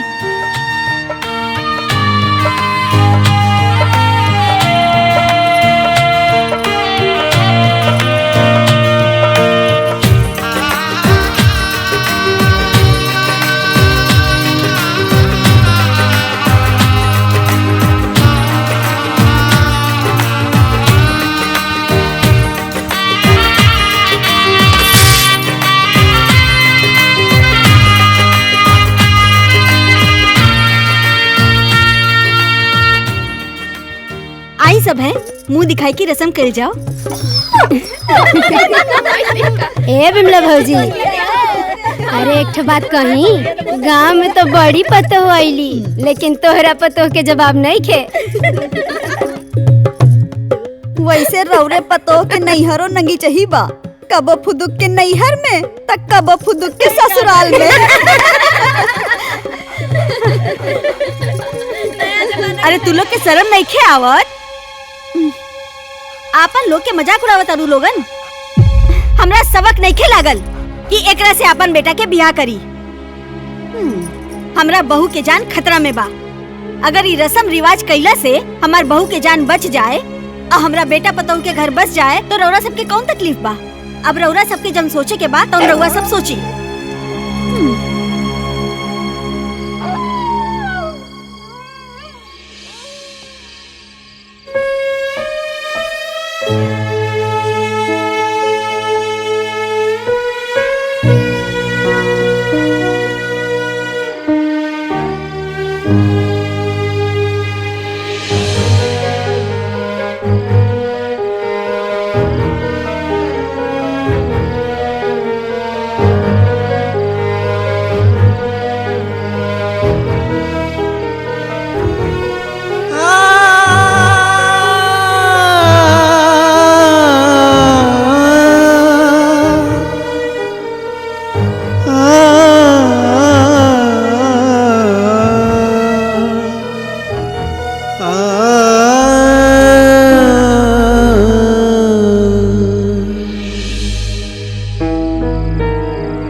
अरे हे भगवान, ये चुप हो जा रे। अरे रात भर भौंक भौंक के एकदम सुतल दुश्वार कर कान शांत हो जाइए।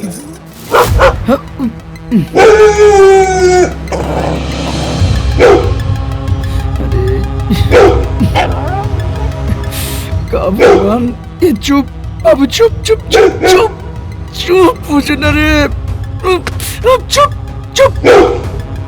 हाँ, लावा चाय। लो के पियावा। लाओ। अरे माँ माँ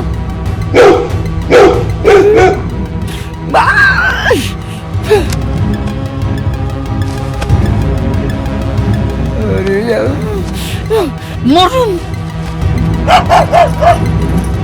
चाय ली। कान में दर्द का करबा? बिया ना ए भौजी, ई सबेरे सबेरे तहर पतोहिया काहे इतना चिल्लाती हो? अरे ओकरा नैहर के याद आवत होई। दूसर गांव से ए गांव में आइल बिया ना, यही से चिल्लाती होई। तू लोग अपन ताना मारन ना छोड़बू लोगन। तोहनी के सब पता बा क्यों काहे आइल बिया। अब बाकी तो सभे के पता बा कि बहुरिया घर में आवेले तब भजन कीर्तन सुने के मिलेला। अब मजबूरी है ना बा, जब तक बेटा के ग्रह नक्षत्र कट न जाओ और बहू घर में आ न जाओ तब तक सुने के पड़ी। सुने के आदत डाल लो लोग।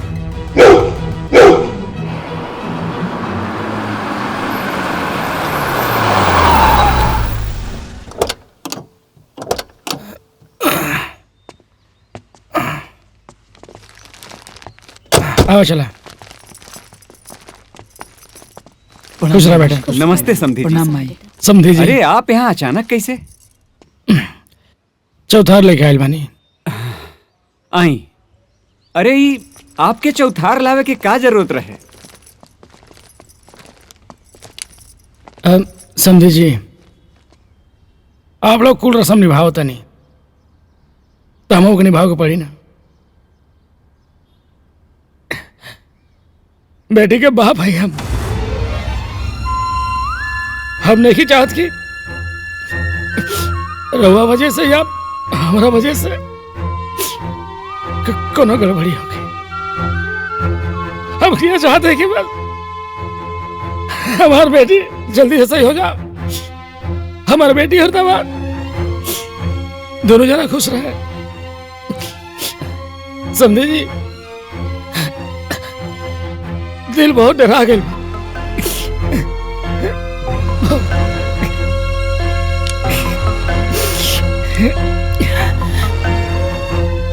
जैसे ब्याह भइल रहे तो कहाँ बाड़ी? हाँ आई अंदर बा, आई अंदर बा।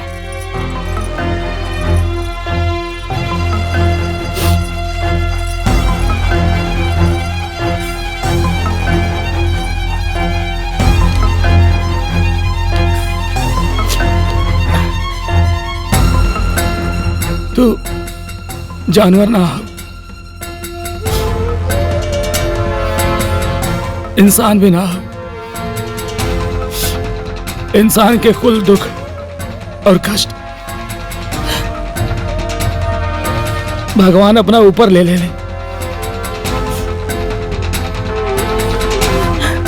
हमरे खातिर तू भगवान हो, भगवान, भगवान से भी बढ़कर हो।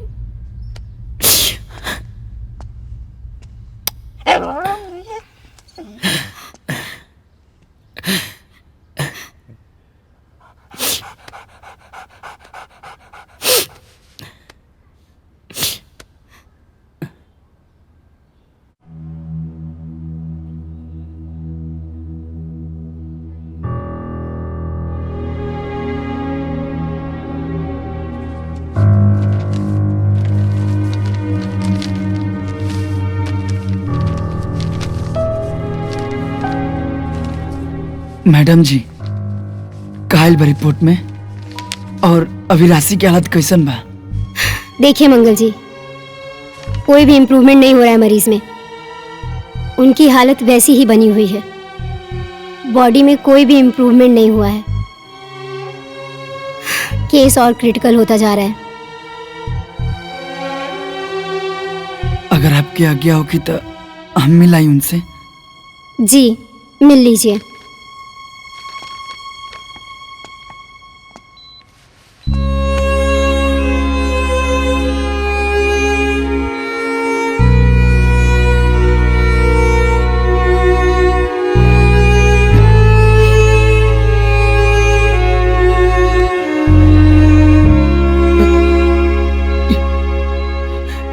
राशि,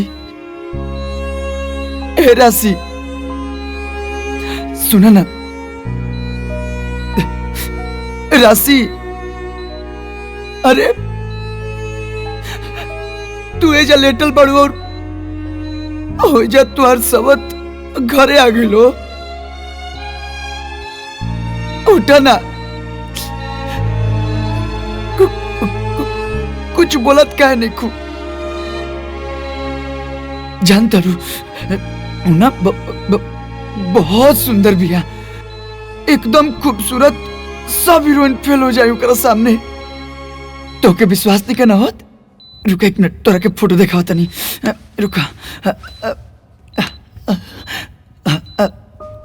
हाय देखा, देख आँख खोला ना, देखा कितना सुंदर बिया। हाँ देखा ना, देखा ना कितना सुंदर बिया। एक के देख के ना हमके ही गाना याद आवेला। जैसन सोचले रानी ओइसन धनिया मोर बाड़ी, सावर न गोर बाड़ी हो। देखा ना, अरे एक बार आँख खोल के देख तला राशि। अच्छा एको बात तो के बतावे के बा, तो के मालूम बा हम ओकरे साथे ना सात फेरा लेके, सात वचन लेके, पूरा रीति रिवाज के साथ ओकरा के घरे लेके आईनी। कलश पर पैर मार के ओकर गृह प्रवेश भी भइल। अब मुंह देखाई भी भइल ओकर। मजे के बात ही बाकी तोहर बाबूजी चौथ लेके आयल रहलन। और तो के मालूम बा सवेरे सवेरे ना ओकरे भजन से हमर माई बाबूजी जागेलन। लेकिन तू बिल्कुल चिंता मत करियो।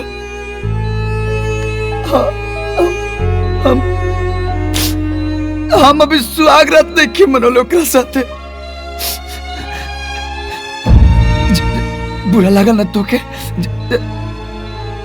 जलन होता ना?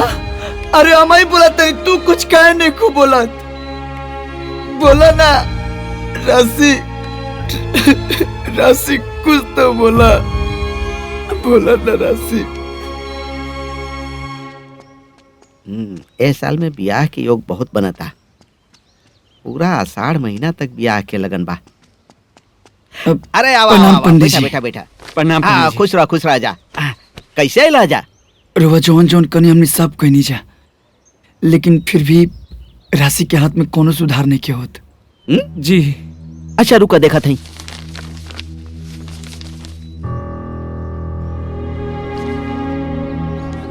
का उपाय कैला जा? रोवा कल रे ना गृह प्रवेश, मुंह दिखाई के रस्म, और यहाँ तक कि सुहागरात के दिन भी हम वही रूम में सुतल रहनी। हाँ तो बहु भोज करावला। बहु भोज अबला हो गेल ना चुप। बहु भोज तो होइबे ना कल। कुल रस्म में बहुओ भोज आवेला भैया ना। अब ज्यादा से ज्यादा 21 ब्राह्मण और कम से कम 7 ब्राह्मण के खियावे के पड़ी। और सबके दान दक्षिणा भी देवे के पड़ी। सबके सोना ओना तो ना दे पैबा, हमके दे दिया, हम सब संभाल ले। बाकी सबके क्या पियादा? ठीक बा पंडित जी। ठीक बात, हम बाभनन के लेके आवता नहीं। ठीक बा जी। चला चला बहु भोज के लोग तैयारी करा भाई। चलो बेटा। चलत हैं पंडित जी, प्रणाम। हाँ खुश रह जा। खीर और बनवा दिया? अरे नहीं बस। अरे बस बस बस बस, रहता हो गई। अरे 2 पूरी दो। हाँ अरे हो गए भाई, बस। अरे हमारी भाई बेटा पकवान तो बहुत बढ़िया बना। दे दो। हाँ दा।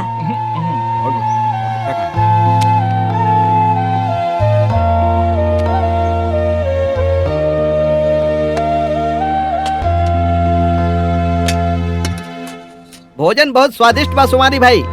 धन्यवाद पंडित जी। भोजन करके आनंद आ गई। प्रणाम। बस आपके आशीर्वाद बा पंडित जी। ना बेटा अभी बा खाए दा। अरे बेटा वहाँ पानी दे दो।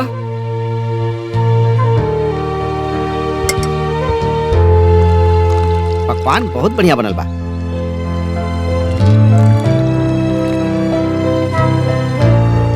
ना ठीक बा, आनंद आ गई भोजन करके। हाँ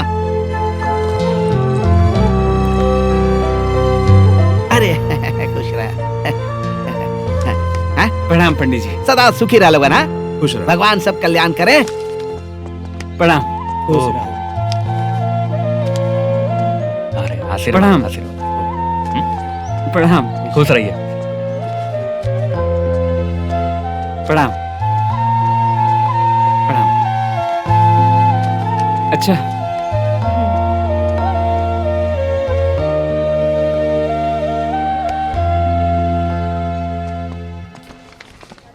प्रणाम मैम। जी हम राशि से मिल ली। हाँ, जाके मिल लीजिए। जी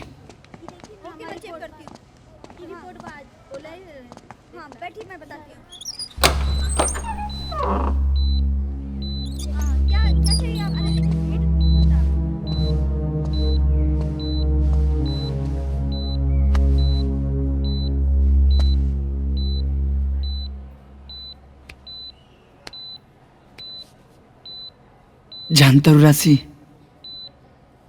आज बहु भोज रहा और पहला बार ऐसा भइल कि बहु भोज में बहु खाना ना बनौली, हलवाई खाना बनौला सा।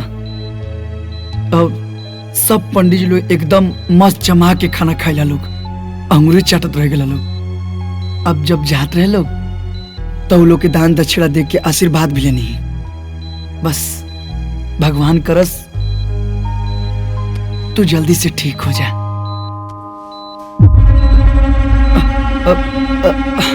राशि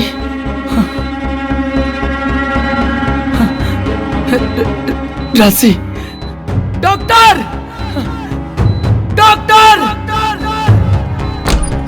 डॉक्टर डॉक्टर मैडम मैडम जी हम चलने राशि आई जल्दी। हाँ देखिए। आप प्लीज बाहर जाइए, हम देखते हैं। जी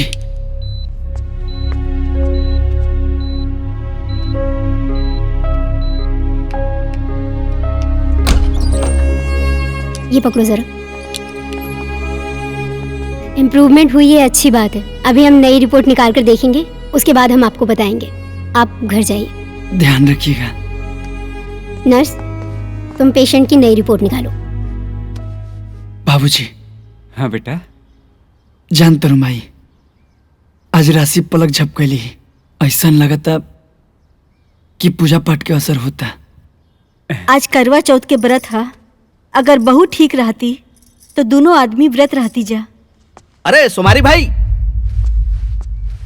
अरे पंडित जी आए। पंडित जी अरे खुश रह जा, खुश रह जा, खुश रह जा। अरे का करी भाई, आवे के पड़ल।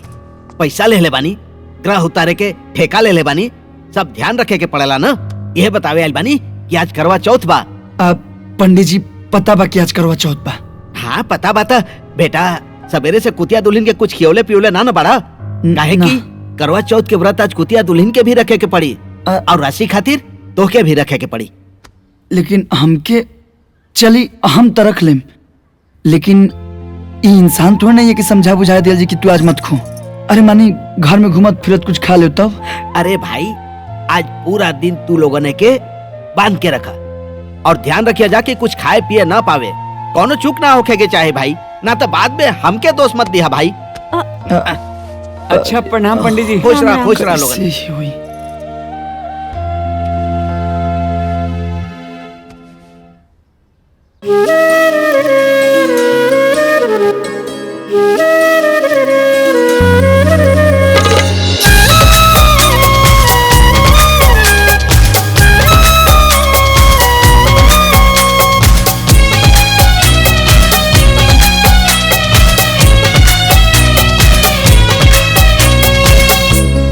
हमार देखो बहुत लोरावा के धार में जीवन के नैया फंस गइल मझधार में।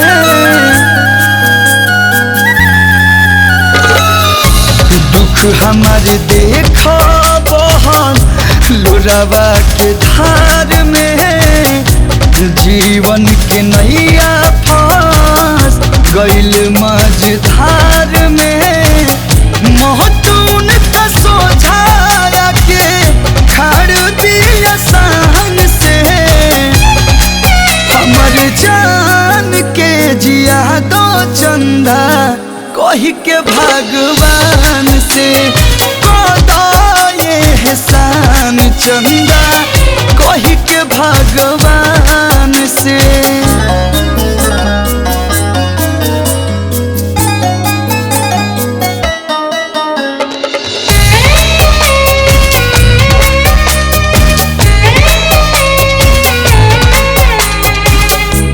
रोशन तू बड़ा हमार दुनिया अन्हार बा सुनला पुकार तो हसे अतने गोहार बा।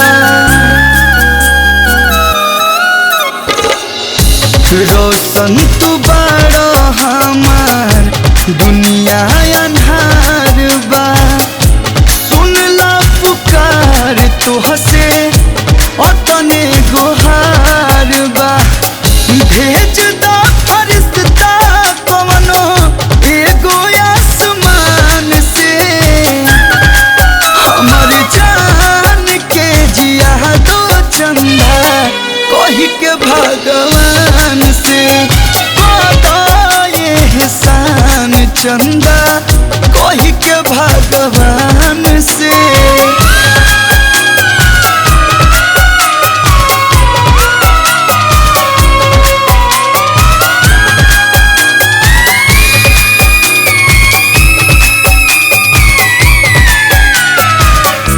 बड़ी बा उम्मीद जानी करी हा निराश हो साथ जदि छोटी टूटी जाई विश्वास हो। बड़ी बा उम्मीद जानी करी हा निराश हो साथ जदि छोटी टूटी जाई विश्वास हो। दूर न सवित्री के कर सत्यवान से हमर जान के जिया दो चंदा कही के भगवान से ये एहसान चंदा कही के भगवान से।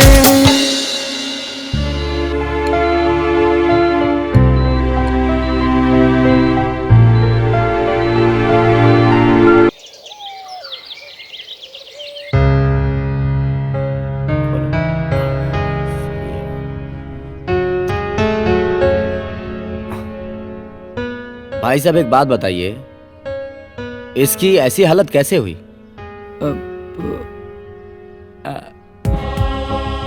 वो कल करवा चौथ था ना, तो इसने भी व्रत रखी थी। करवा चौथ का व्रत हो भी एक कुकुरिया से? वो क्या है ना सर कि मैं मंगला हूँ और मेरी शादी हुई है और विदाई के बाद मेरी वाइफ का एक्सीडेंट हो गया और वो कोमा में चली गई। वो पंडित जी ने बोला कि काली कुतिया से शादी कर लो और उसे 21 दिन अपने साथ रखो, और इसी बीच ये करवा चौथ आ गया। तो उन्होंने कहा था कि अगर ये व्रत करेगी तो राशि के स्वास्थ्य में सुधार हो जाएगा। तो मैंने किस जमाने में जी रहे हो भाई साहब आप लोग? आजकल के जमाने में भी मंगला मंगली के चक्कर में पड़े हुए हो। एक बात बताइए, इस मासूम की जान ले रहे हैं आप लोग? अरे मुझे तो जानवर ये नहीं आप लोगों में दिखाई दे रहा है भाई। कुछ नहीं खिलाया पूरा दिन आप लोगों ने, इसे पता है? इसकी तबीयत इतनी खराब हो चुकी है कि ये बचने के हालत में नहीं है। एक बात बताइए, आपकी बीबी का एक्सीडेंट हुआ ना, ड्राइवर की भी तो गलती हो सकती है। इसकी क्या गलती? इस बेचारी को आप लोग मार रहे हो। एक काम करिए, आप किसी और डॉक्टर से दिखा लीजिए, मेरे बस की बात नहीं है। सॉरी। अरे डॉक्टर साहब, डॉक्टर साहब,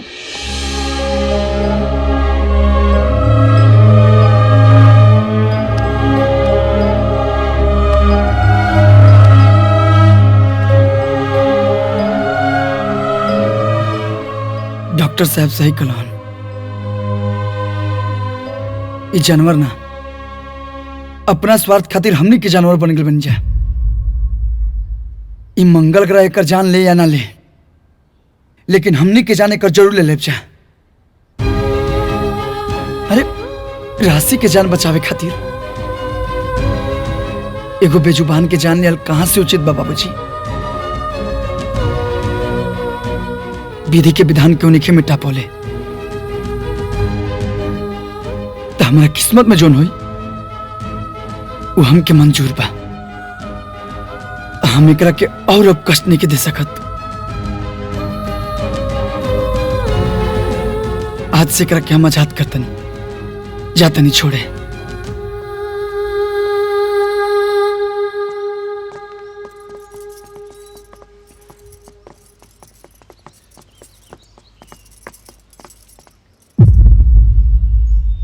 माई हम छोड़ के आवतनी।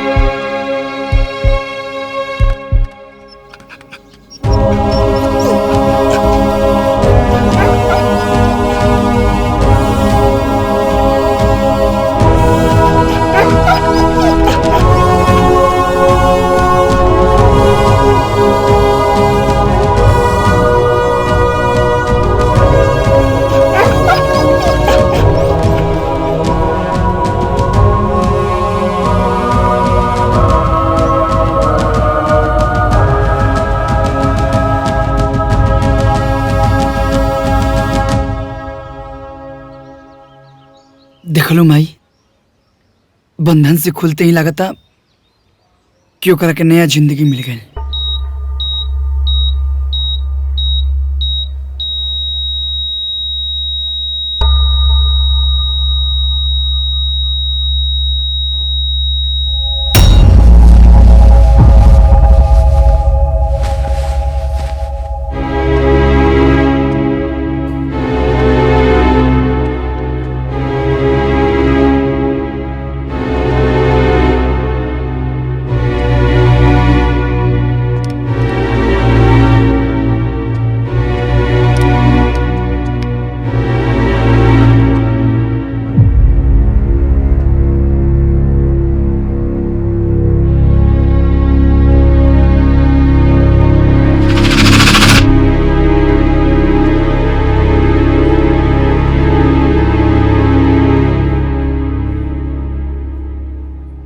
I'm sorry.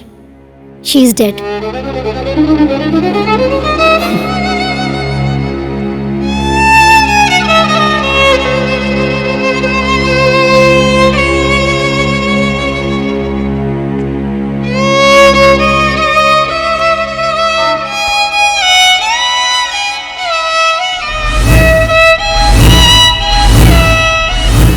बाहर निकल।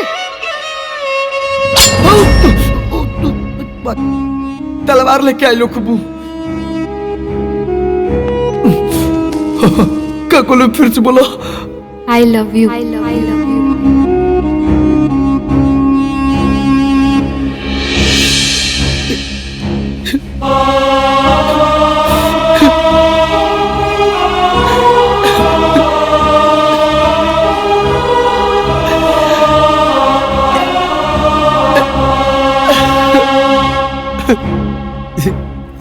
जैसे लोग कहा था कि जिकरा में मंगल दोष होला, अगर होकर शादी हो जाए तो दोनों में से केहू एक आदमी मर जाए।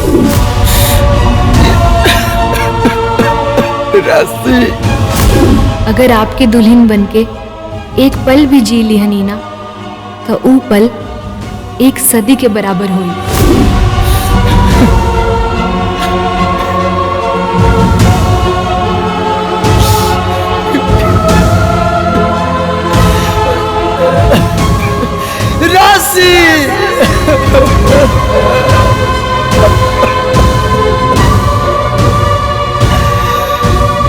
रस्सी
कैमरामैन, आज फोकस मत करो, आज कोई ब्लॉग नहीं बनेगा। दर्शकों माफी चाहता हूँ, अगले ब्लॉग में फिर मिलते हैं।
वही वो है अनंत है यक्ष वही वो है जीवन है जीवन है जीवन है धरा में भी है गगन में वो है जल में अग्नि में पवन में वो होता सदा सहाय।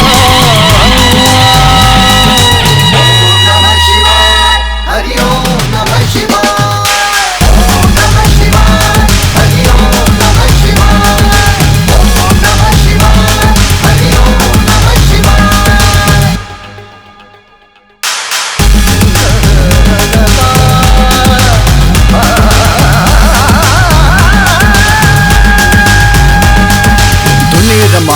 होके मलंगा, हाथ में डमरू गले भुजंगा। जन जन को गंतव्य ले जाने जटा से बहती निर्मल गंगा। पाप पुण्य सब उसके ही है, वो एक योगी रमता है। शिव सत्य है अविनाशी, वो ना इनका ना उनका है जीवन में है मरण में वो, है पूनम में है ग्रहण में वो शून्य है वही एकाकार।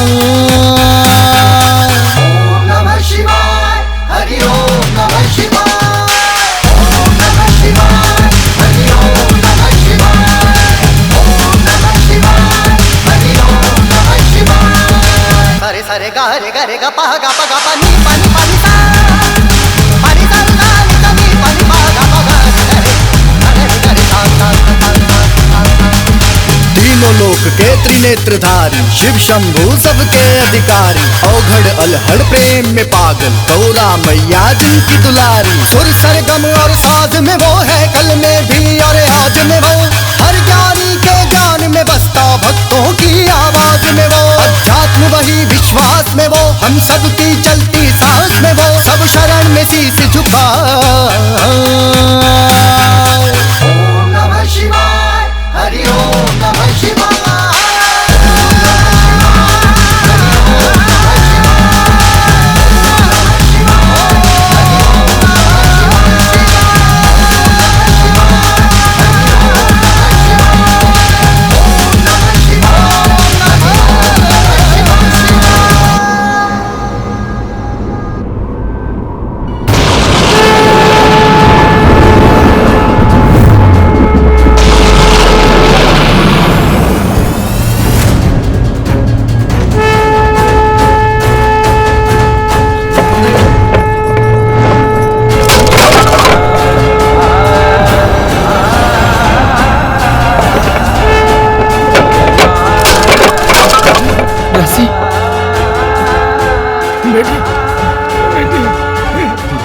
बाबूजी, हम हॉस्पिटल जाते हैं। अस्पताल लेके चलो बेटा। Doctor, doctor, madam. क्या हुआ? मैडम, राशि की सांसें चल रही है। इन्हें जल्दी आईसीयू में लेके आइए।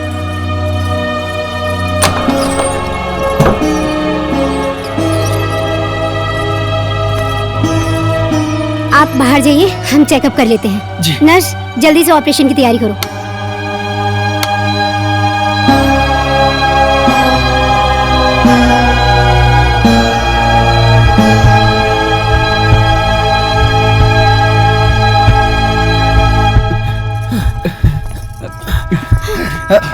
क्या हुआ बाबू? वो ट्रीटमेंट चलाता है। अरे भगवान जी, हमारे बेटी की बचा, हमारे राशि के ठीक करता।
आज फिर एक बार साइंस हार गया भगवान के आगे। ये कोई चमत्कार ही है जो आपकी पत्नी मौत के मुंह से निकलकर जिंदा वापस आ गई। सही कहा मैडम जी, ये चमत्कार नहीं, ये मेरा प्यार है जो राशि को मौत के मुंह से खींच लाया, और अब मंगल को राशि से कोई नहीं दूर कर सकता।